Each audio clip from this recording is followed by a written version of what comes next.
तर विद्यार्थी मित्रांनो, तुमचं स्वागत आहे. ठीक आहे, मी आहे तुमचा केमिस्ट्री शिक्षक. माझं नाव शालेश शहा.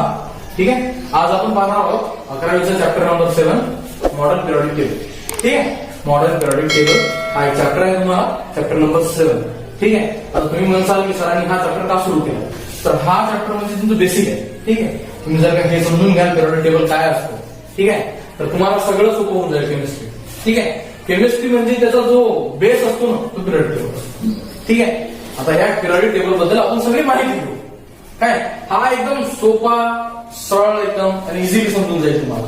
ठीक आहे, मी तुम्हाला अशा ट्रिक्स सांगेन याच्याबद्दल पिरियोडिक टेबल समजण्यासाठी की तुम्ही इझिली त्याला समजू शकाल.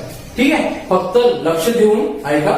ठीक आहे, आणि लक्ष इकडे ठेवा. ओके, आता आपण पाहणार आहोत मॉडर्न पिरियोडिक टेबल. आता मला एक सांगा की कोणतीही वस्तू पिरियोडिक टेबल आहे तर त्याचा सुद्धा डिस्कवर कोणी केला असेल ना त्याला, बरोबर आहे. म्हणजे डिस्कवरी त्याची सुद्धा झाली असेल कुठे ना कुठे, बरोबर.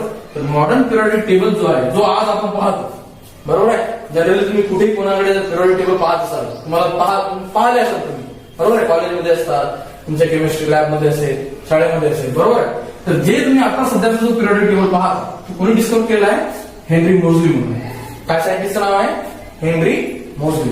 त्यानं काय केलं, तो 1913 मध्ये 1913 मध्ये तो अभ्यास करत होता. कशावर? एक्स-रे स्पेक्ट्रोस्कोपीवर. एक्स-रे स्पेक्ट्रोस्कोपीवर.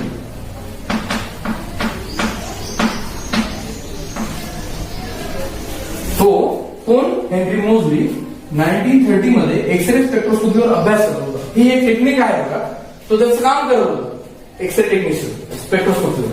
पण तो हे काम करत असताना त्याला असं आढळलं की काही खूप प्रमाणात नाही का मग वेगवेगळे एलिमेंट्स निर्माण होत आहेत. ठीक आहे, मग आपण त्याला कसं करणार? एक स्मॉल पार्टिकल खूप जास्त वेळ जात होता, बार बार आणि पुन्हा पुन्हा. ठीक आहे, तर मग त्यानं काय केलं, हे स्टडी करत असताना त्याला हे सुचलं की आपण जो पिरियोडिक टेबल आहे त्याला आपण व्यवस्थितपणे मांडणी करू शकतो. हे त्याला वाटलं. कोणाला? हेनरी मॉझलीला. कारण की याच्या आधी, हेनरी मॉझलीच्या आधी जो काही पिरियोडिक टेबल होता, जो कोणताही पिरियोडिक टेबल होता, तो कशाच्या अकॉर्डिंग होता? ऍटॉमिक मासच्या अनुसार. कशाच्या? ऍटॉमिक मासच्या अनुसार होता, बरोबर आहे. पहिले जे काही पिरियोडिक टेबल मध्ये एलिमेंट्स होते ते कसे अरेंज करायचे लोक माहित आहे की ऍटॉमिक मास जर का वाढत असेल तर तो समजून घ्या ऍटॉमिक मास 1 आहे. ऍटॉमिक मास 1 आहे तर मी तो पहिले ठेवी, मग ऍटॉमिक मास 2 आहे तर त्याच्यानंतर ठेवी, नंतर ऍटॉमिक मास 3 आहे तर तुम्ही त्याच्या समोर ठेवी. अशा पद्धतीने पहिले एलिमेंट्स ठेवले जायचे पिरियोडिक टेबल मध्ये. कशामध्ये? पिरियोडिक टेबल मध्ये. पण या हेनरी मॉझलीने हे सांगितलं की ही जी पद्धत आहे ऍटॉमिक मासची, ही चुकीची आहे. काय सांगितलं त्याला? की ऍटॉमिक मासची जी पद्धत आहे ती चुकीची आहे. तर मग पद्धत कोणती वापरायची बाबा? आपल्याला एलिमेंट्स तर पूर्ण मांडावे लागतील ना पद्धतशीर पूर्ण पिरियोडिक टेबल मध्ये. आपण जसे आता सध्या पाहतो हायड्रोजन, नंतर हिलियम, असं पूर्ण पिरियोडिक टेबल आहे व्यवस्थित, 1, 2 पूर्ण असं चालतात, बरोबर आहे एलिमेंट्स. तर मग कसं मांडायचं? तर मग त्यांना सांगितलं हेनरी मॉझलीने की हे जे काही एलिमेंट्स असतील ते पूर्ण एलिमेंट्स तुम्ही ऍटॉमिक नंबरच्या वाढत्या क्रमानुसार तुम्ही मांडायचे. कसे मांडायचे? According to increasing atomic number.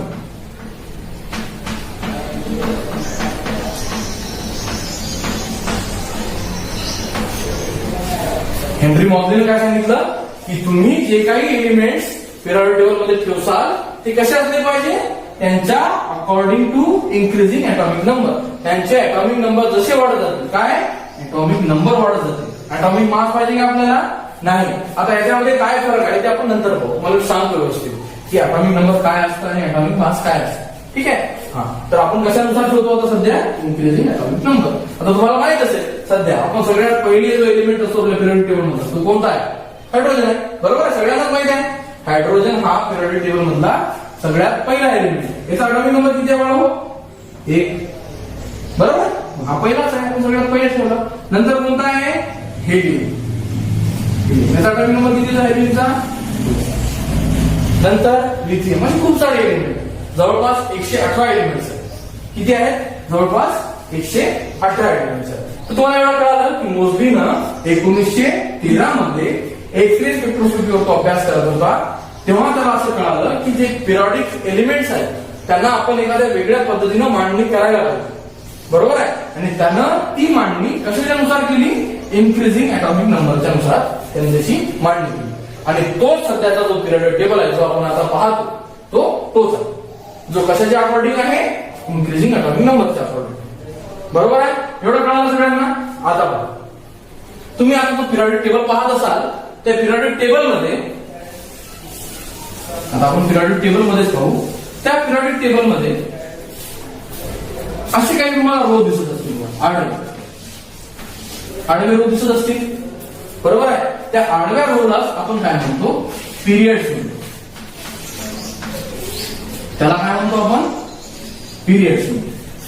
काय म्हटलं जातं, जे आडवे रोज असतात पिरियडिक टेबल मध्ये त्यांना काय म्हटलं जातात, पिरियड्स म्हटले जातात. आणि जे कोणते उभे रो असतात, उभे असे उभे, त्यांना आपण काय म्हणतो, ग्रुप्स. त्यांना काय म्हटलं जातं, ग्रुप म्हटलं जातं. जे आडवे असतात, आडवे रो, बरोबर आहे, आडवे रो जे असतील त्यांना आपण काय म्हणू, पिरियड्स म्हणू. आणि जे उभे रो असतील त्यांना आपण काय म्हणू, ग्रुप्स म्हणू. एवढं कळालं तुम्हाला, ग्रुप कशाला म्हणतात आणि पिरियड्स कशाला म्हणतात. ठीक आहे. आता याच्यानंतर की आता आपल्या पिरियडिक टेबल मध्ये किती पिरियड्स आहेत आणि किती ग्रुप्स आहेत ते आपण पाहू. ठीक आहे. आपला जो पिरियडिक टेबल आहे त्या पिरियडिक टेबल मध्ये टोटल किती पिरियड्स आहेत आणि किती ग्रुप्स आहेत ते आपल्याला पाहिजे. तर सगळ्यात पहिले लक्षात ठेवा की एका पिरियडिक टेबल मध्ये किती रोज किती पिरियड असतात, there are 7 periods. There are 7 periods are present inside the periodic table. किती पिरियड्स असतात एका पिरियडिक टेबल मध्ये, जवळपास 7 पिरियड्स असतात. ठीक आहे. म्हणजे 7 अशा आडव्या रो असतील त्यांना आपण काय म्हणतो, पिरियड्स म्हणतो. ठीक आहे. आणि दुसरं, ग्रुप्स किती असतील, जवळपास 18 ग्रुप्स असतात. किती असतात, 18 groups. There are 18 groups are present inside the periodic table. एका पिरियडिक टेबल मध्ये किती असतात, 18 ग्रुप्स अँड 7 पिरियड्स. मग प्रत्येक पिरियडिक टेबल मध्ये किती असतील, 7 पिरियड्स असतील आणि 18 ग्रुप्स असतील. एवढं कळालं तुम्हाला. कोणी डिस्कवर केलं होतं, मोदींनी, कधी, 1913 मध्ये. किती पिरियड्स आहेत, 7 आहेत. आणि ग्रुप्स किती आहेत, 18 ग्रुप्स आहेत. म्हणजे 18 असे उभे रो आहेत आणि 7 किती आहेत, 7 पिरियड म्हणजे आडवे रो. कळालं. ठीक आहे. आता आपण काय करू, डायग्राम करून द्या पिरियडिक टेबलची. एक म्हणजे सपोज डायग्राम. ठीक आहे. पूर्ण क्लिअर मी काढून दाखवणार नाही तुम्हाला, पण मी तुम्हाला त्याचा ढाचा दाखवतो की कसं दिसतात पिरियडिक टेबल. ठीक आहे. तर पिरियडिक टेबल जवळपास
ठीक आहे. तर हे अशा पद्धतीने आहे तुमचा पिरियडिक टेबल.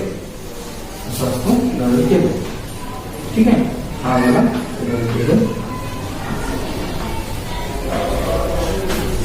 पहिले समजून घ्या. ठीक आहे. हा झाला पिरियडिक टेबल. किती रो म्हटलं होतं तुम्हाला, पिरियड्स 7. म्हणजे आपण असे 7 काढू. पहिले आपले एक झाला, हा एक झाला असा रो आणि हा दुसरा. ठीक आहे. आता 1 3 राईट, then 4, then 5,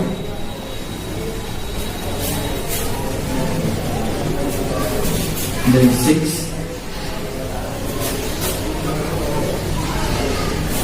and 7. बघा किती झाले, 3 4 5 6 5. आडवे किती झाले, 1 2 3 4 5 6 7 हे असे आले. ठीक आहे. तर किती आहेत मग पिरियड्स? 7 पिरियड झालेत आपले, राईट. आणि ग्रुप किती आहेत मोजा. ठीक आहे. आता मी मिटवतो पहिले आधी. ठीक आहे, तुम्हाला समजण्यासाठी. हा एका याच्यामध्ये आला, हा आणि हा. ठीक आहे. हे 2 आणि हे नंतरचे हे एका याच्यामध्ये आले. आणि नंतर मग हे तुमचे पूर्ण 8 पूर्ण. ठीक आहे. आता ग्रुप कसे मोजायचे? शुभ्र 1 2 3 4 5 6 7 8 9 10 11 12 13 14 15 16 17 आणि 18.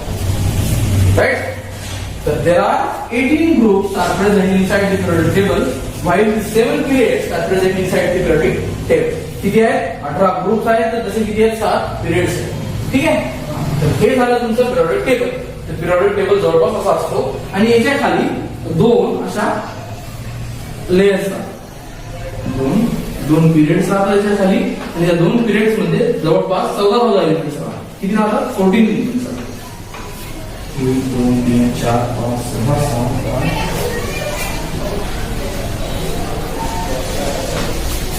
there are 14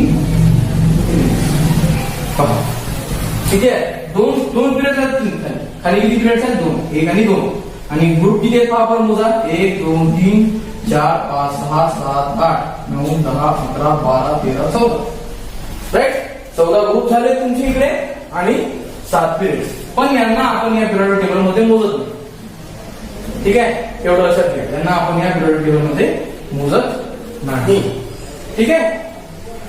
हा, तर आपण आता पूर्ण पिरियोडिक टेबल पाहू. ठीक आहे. पिरियोडिक टेबल कसा असतो ती सांगितली तुम्हाला. 7 पिरियड्स आणि 18 ग्रुप्स होते. आपण पिरियोडिक टेबल काय नाही. ठीक आहे. आता आपण काय पाहू? त्याच्यामध्ये ब्लॉक्स असतात. पिरियोडिक टेबल हा जनरली 4 ब्लॉक्स मध्ये डिवायडेड झालेला आहे. किती मध्ये? 4 ब्लॉक मध्ये. There are 4 blocks. There are 4 blocks inside the periodic table. किती ब्लॉक्स असतात? 4. तर ते कोणकोणते? Number 1 S block, then P block, number 3 D block, and number 4 F block.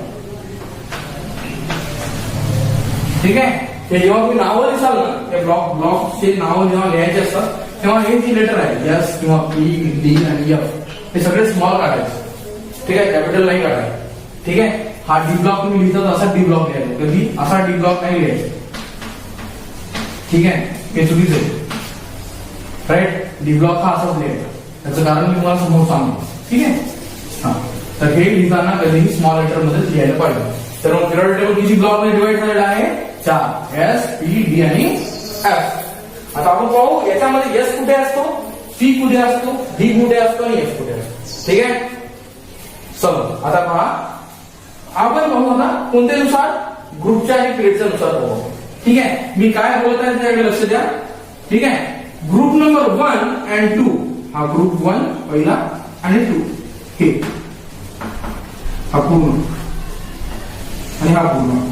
Group number 1 and 2 are included in as block. काय लिहाल? Group 1 and 2. ठीक है. Group 1 and 2 are included inside as block. कशामध्ये include होतात ते? as block. ठीक आहे. एवढं लक्षात ठेवायचं. म्हणजे इथून हा जो डब्बा आहे या साईडचा त्या दोघांचाच फक्त तो कशामध्ये जाईल? S block. तर आपण काय म्हणतो? S block. तर या 2 सिरीजला, या 2 ग्रुपला आपण काय म्हणतो? एस ब्लॉक म्हणतो. ठीक आहे. एवढं लक्षात आलं. आता आपण इकडे चाललो, सगळ्यात शेवटी चाललो इकडे गेल्यावर नंबर 13 कुठून? नंबर 13 पासून तर नंबर 18 पर्यंत काय? Group number 13 to the group number 18. Group number 13 to 18 group are included in the P block. बरोबर आहे. बघा हे दोन जे ग्रुप होते ते कशामध्ये आले, एस ब्लॉक मध्ये. आणि 13 पासून तर 18 पर्यंत किती ग्रुप आहे मोजा बरं. 1 2 3 4 5 आणि 6 टोटल किती ग्रुप आले, 6 ग्रुप. तर या साईडचे जे 6 ग्रुप राहतात ते कशामध्ये येतात, पी ब्लॉक, या पी ब्लॉक मध्ये येतात. ठीक आहे. आपण ह्या 2 रो संपले आपल्या आणि इकडचे किती संपले, 13 ते 18 म्हणजे 5 संपले. ठीक आहे. 13 14 15 16 17 18 6 हे 6 आणि हे 2 8 संपले आपले. आता राहिलं काय, हे मध्ये राहिलं 3 पासून तर 12 पर्यंत. बरोबर आहे. From group number 3 to group number 12 आणि हे खालच्या 2 सिरीज राहिल्या. बरोबर आहे. तर एस आणि पी ब्लॉक मध्ये जे आडवे 10 एलिमेंट्स राहतात, बरोबर आहे, जो आडवा एक ग्रुप राहतो, बरोबर आहे, कुठून इथून तर इथपर्यंत पूर्ण. तर याला आपण म्हणतो काय म्हणतो, डी ब्लॉक म्हणतो. त्याला आपण काय म्हणतो, डी ब्लॉक. त्याला आपण काय म्हणतो, D block. From group number 3 to 12.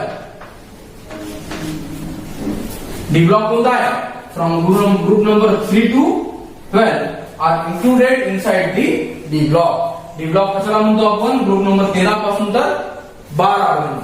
तर एलिमेंट्स किती आहेत पहा बरं, म्हणजे 1 2 3 4 5 6 7 8 9 10 म्हणजे टोटल किती ग्रुप आहे त्याच्यामध्ये, देर आर टोटल 10 ग्रुप्स. किती ग्रुप्स आहेत, टोटल 10 ग्रुप्स आहेत. बरोबर आहे. हा, आता राहिला प्रश्न एफ ब्लॉकचा. तर जो पिरियडिक टेबलच्या खाली जे तुम्हाला 2 रो दिसतात, 2 रो पिरियड्स, बरोबर आहे, पिरियडिक टेबलच्या खाली जे तुम्हाला 2 रोज दिसतात, रो, राईट, कशाच्या खाली, पिरियडिक टेबलच्या खाली जे तुम्हाला 2 रोज दिसतात त्यांना आपण म्हणतो एफ ब्लॉक. त्याला आपण काय म्हणतो, एफ ब्लॉक म्हणतो. राईट. आणि या एफ ब्लॉक मध्ये किती एलिमेंट्स राहतात, 14 दुनी 28 एलिमेंट्स राहतात. ग्रुप्स किती राहतील, 14 groups. Inside the F block element there are 14 groups are included. किती राहतात, 14 ग्रुप्स राहतात. बरोबर आहे. असं उभे पाहिलं आपण, कारण उभ्याला काय म्हणतो आपण, ग्रुप्स म्हणतो. बरोबर आहे. पिरियड्स किती आहेत, 2 पिरियड्स, 14 ग्रुप्स. कशामध्ये, एफ ब्लॉक मध्ये. आपण त्यांना काय सरळ नाव दिलं, 2 रोज म्हटलं. Below the periodic table, periodic टेबलच्या खाली असतात. पिरियडिक टेबलच्या खाली 2 रो असतात, त्यांना आपण काय म्हणतो, एफ ब्लॉक म्हणतो. राईट. आणि त्या एफ ब्लॉक मध्ये टोटल एलिमेंट्स किती असतात, देर आर 28 एलिमेंट्स.